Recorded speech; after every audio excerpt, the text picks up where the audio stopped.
ये मेरे लिए डबल सदमा था, किसी जगह का नहीं रह गया। तो डेली लेक्चर लेने के बाद जो भी बुक्स हैं आपके पास, लॉजिकल रीजनिंग को भी, वो मिस्टेक्स जो कॉमनली स्टूडेंट्स करते हैं, यहाँ से भी सवाल आ जाए मेरे पास 1 लाख बिस्मिल्लाहिर्रहमानिर्रहीम। अस्सलाम वालेकुम। मेरा नाम मोहम्मद नबील सिद्दीक है।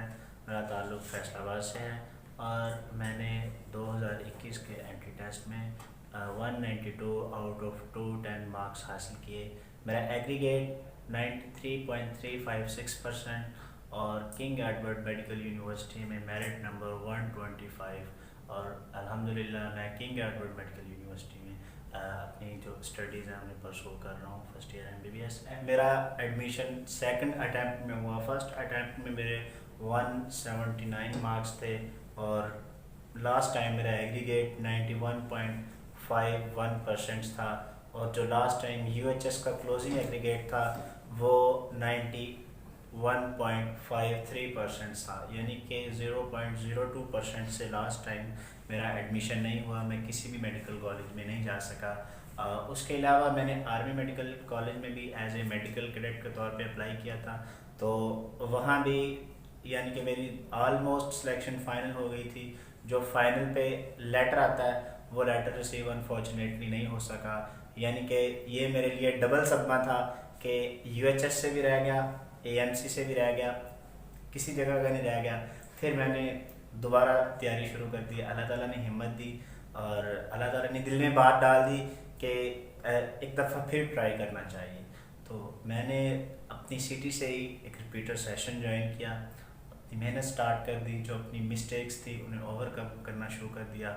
आहिस्ता आहिस्ता वक्त गुजरता गया और एंट्री टेस्ट हुआ 2021 का और 192 मार्क्स मेरे आए और king Edward medical university. Repeater session में जैसे रिपीटर सेशन स्टार्ट हुआ है तो डेली लेक्चर लेने के बाद अपनी शॉर्ट लिस्टिंग करना, अपने नोट्स बनाने के बाद जो भी बुक्स हैं आपके पास, मेरे पास थी एंट्री टेस्ट की, तो मेरे पास पहले किप्स थी, तो मैंने किप्स से जो भी MCQs थे, क्वेश्चंस थे, तो वो सॉल्व करना स्टार्ट कर दिए। जैसे वो किप्स से एक चैप्टर के कंप्लीट हो गए हैं तो फिर मैंने जो स्टेप की बुक है उससे करने शुरू कर दिए। फिर उसके बाद कोई और पेपर किसी और एकेडमी का, यानी कि इस तरह एक चैप्टर के जितने भी मैक्सिमम अवेलेबल क्वेश्चन है मार्केट में वो मैंने सारे सॉल्व किए। तो यानी कि सारे चैप्टर्स को इस तरह टाइम दिया, लॉजिकल रीजनिंग को भी इस तरह टाइम दिया, इंग्लिश, फिज़िक्स, केमिस्ट्री और बायो को, सारे सब्जेक्ट्स को इस तरह उन्हें उनका टाइम डिवाइड किया और एक टाइम टेबल के अकॉर्डिंगली उन सारी चीज़ों को प्रिपेयर किया।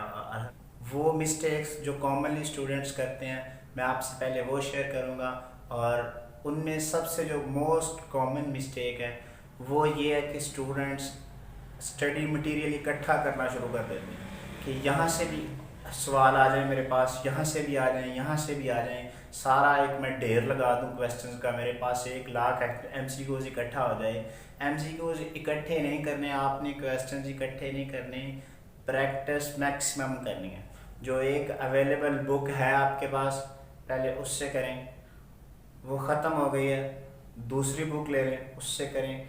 आजकल तो ऑनलाइन आप किसी भी एकेडमी के पेपर्स डाउनलोड कर सकते हैं, उन्हें सॉल्व कर सकते हैं, तो ये टेंशन वाली बात नहीं है। सबसे पहली बात कि आपने जो क्वेश्चंस हैं, क्वेश्चन बैंक हैं, वो इकट्ठा नहीं करना, बुक्स और नोट्स और पेपर्स का अंबार नहीं लगाना, उन्हें सॉल्व करना है।